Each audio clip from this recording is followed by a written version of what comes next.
15 राज्यों की 58 राज्यसभा सीटों से अब यहां उम्मीदवारों का चयन होना है जो जल्द ही राज्यसभा सांसद के तौर पर पहचान अपनी बनाते नजर आएंगे या फिर एक बार फिर से उसी ही मुकाम पर बने रहेंगे।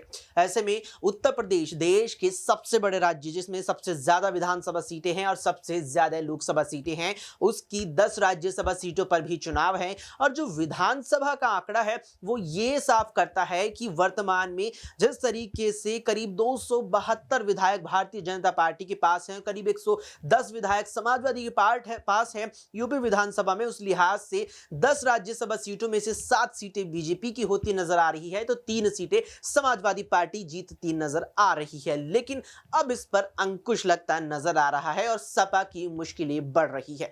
क्या कुछ मुश्किलें समाजवादी पार्टी की बढ़ रही है? क्या ऐसा कारण है? क्या वो वजह है? कौन वो शख्स है जो अखिलेश यादव के लिए इस वक्त सरदर्द बना हुआ है? उस ही पूरे मुद्दे पर बात होगी। आखिरकार बात जरूरी है। नमस्कार, एसपीएन 9 न्यूज आप देख रहे हैं, आपके साथ मैं हूं अक्षय अग्रवाल। अखिलेश यादव की समाजवादी पार्टी इन दिनों आगामी लोकसभा चुनाव और साथ ही साथ इस महीने की 28 तारीख को होने वाले 15 राज्यों की जो 58 राज्यसभा सीटों पर चुनाव होना है, उसमें से उत्तर प्रदेश की जो 10 राज्यसभा सीटों पर चुनाव होगा, उनकी तैयारियों में जुट गए हैं। और अखिलेश ने 3 उम्मीदवारों का ऐलान भी कर दिया है, जिस पर अब यहां पर उनकी सहयोगी दल और सिराथू से पार्टी की विधायक और अपना दल कमेरावादी की मुखिया पल्लवी पटेल ने कड़ा ऐतराज जताया है। और ऐतराज पल्लवी पटेल का इस स्तर तक रहा है कि वे साफ तौर पर यह कह चुकी हैं कि वे समाजवादी पार्टी के उम्मीदवारों को राज्यसभा के लिए बिल्कुल भी वोट नहीं देंगी। दरअसल आपको बता दें कि समाजवादी पार्टी लगातार ही लंबे वक्त से अपनी राजनीति में पीडीए फॉर्मूला यानी कि पिछड़ा, दलित और अल्पसंख्यक फॉर्मूला अपनाती नजर आई है। फिर चाहे वो उम्मीदवार तय करने को लेकर हो, चाहे यहां पर अपने जो वोटर्स है या यहां पर जो तमाम वोटर्स उसमें साधने को लेकर हो। जब भी समाजवादी पार्टी चाहे लोकसभा चुनाव हो चाहे विधानसभा चुनाव हो अपने उम्मीदवारों का ऐलान करती है तो उसमें पिछड़े समाज से आने वाले शख्स को भी पार्टी तवज्जो देती है, दलित समाज से आने वाले शख्स को भी टिकट देती है, साथ में अल्पसंख्यक समाज से आने वाले शख्स को भी पार्टी के द्वारा तवज्जो दी जाती है। इसीलिए सपा का ये पीडीए फॉर्मूला कहा जाता है। अब जिस तरीके से यहां पर समाजवादी पार्टी ने 3 राज्यसभा उम्मीदवारों का ऐलान किया है, उनमें से एक नाम जया बच्चन का भी है। फिल्म अभिनेता अमिताभ बच्चन की पत्नी और वर्तमान में भी राज्यसभा सांसद जया बच्चन का नाम भी इस कड़ी में शामिल है। और मुख्य रूप से जया बच्चन को लेकर पल्लवी पटेल ने साफ किया है कि वे जया को वोट बिल्कुल नहीं देंगी, क्योंकि अखिलेश यादव ने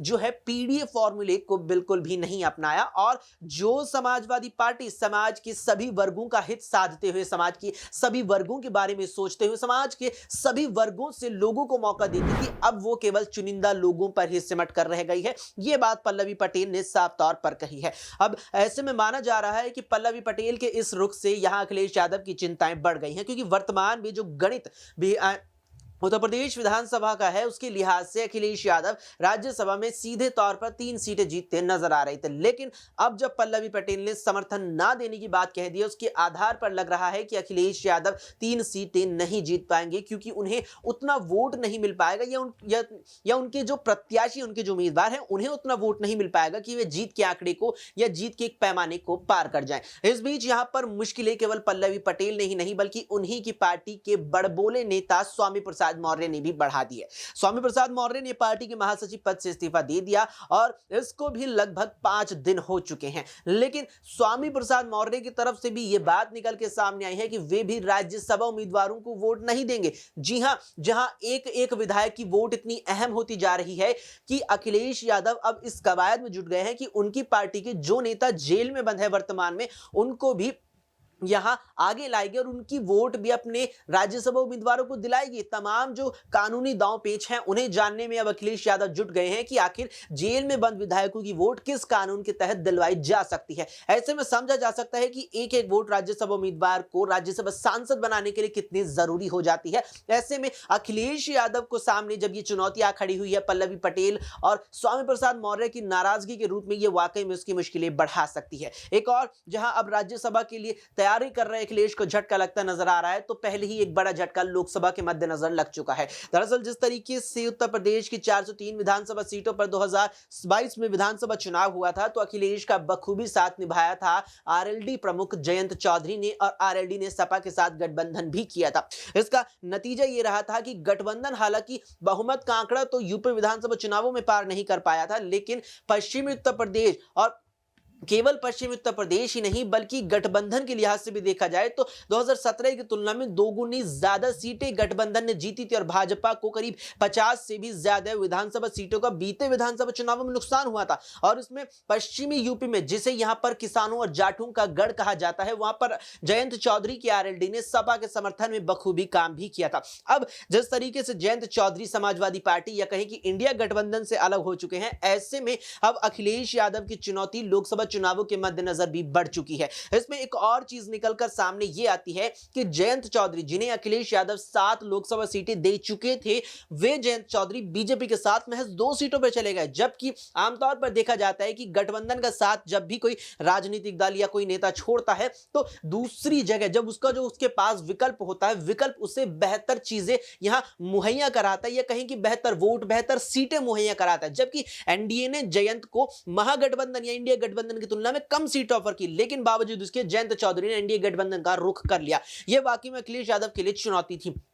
चुनौती यहां शुरू हुई सीट बंटवारे को लेकर के। जिस तरीके से 80 लोकसभा सीटें सूबे में आती है, इन 80 लोकसभा सीटों पर यहां जब मतदान होना है लोकसभा चुनावों में, आम चुनावों में, तो पहले इन सीटों का बंटवारा होना था। और अखिलेश यादव की समाजवादी पार्टी ने जो सूची जारी की थी, उनमें से 80 में से 7 सीटें उन्होंने यहां जयंत चौधरी को सौंप दी थी। अब जब 7 सीटें उन्होंने जयंत को सौंप दी, तो उसके बाद एक और मीटिंग की और 11 सीटें कांग्रेस को सौंप दी, यानी कुल मिलाकर 18 सीटें अखिलेश यादव जयंत चौधरी की आरएलडी और कांग्रेस को सौंप चुकी थी। इसके बाद 62 सीटें कुल मिलाकर बच रही थी, और उन 62 सीटों में माना जा रहा था कि आजाद समाज पार्टी के चंद्रशेखर आजाद, या कहीं आजाद समाज पार्टी खुद अगर इंडिया गठबंधन में आती, तो 2 सीटें अखिलेश यादव उन्हें देते, तो कुल मिलाकर के 60 सीटें अखिलेश यादव अपनी समाजवादी पार्टी के लिए बचा लेते। लेकिन अब जयंत जिस तरीके से लगभग एनडीए में शामिल हो चुके हैं, ऐसे में अब कांग्रेस की जो डिमांड है सीटों को लेकर के, वो और भी ज्यादा हो सकती है, क्योंकि 11 सीटों पर भी कांग्रेस नेताओं ने असहमति दर्ज की थी। कहा था कि औपचारिक ऐलान, औपचारिक घोषणा नहीं है, हम 15 से ज्यादा सीटों की मांग रखेंगे, और ये हमारी इच्छा भी है, 15 से नीचे हम चुनाव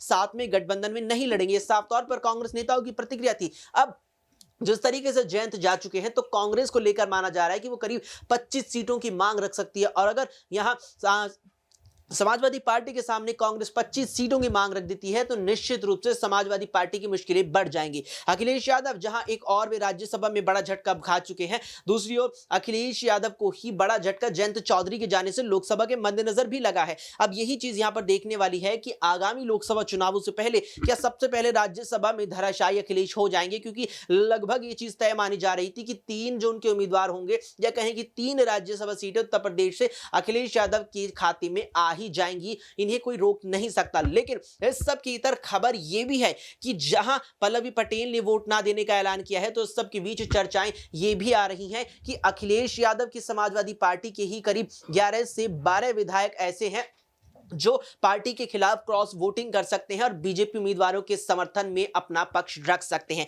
अब 28 जनवरी को, माफ कीजिए, यहाँ पर 28 फरवरी को अब जिस तरीके से राज्यसभा में तमाम उम्मीदवारों का लिए यहाँ नामांकन होगा, उसके बाद वोटिंग होगी और नतीजे भी उससे ही दिन आ जाएंगे। देखना होगा कि सपा क्या अपने तीनों उम्मीदवारों को जिता पाने में कामयाब रह पाती है, या फिर बीजेपी से उसे जोर का झटका लगेगा। और पल्लवी पटेल का लोकसभा चुनावों से पहले क्या कुछ रुख रहता है, क्या वे अपनी नाराजगी के चलते अकेले चुनाव लड़ेंगी या महागठबंधन में बनी रहेंगी? इस पर आपकी क्या कुछ राय है, हमें कमेंट बॉक्स में कमेंट करके जरूर बताएं।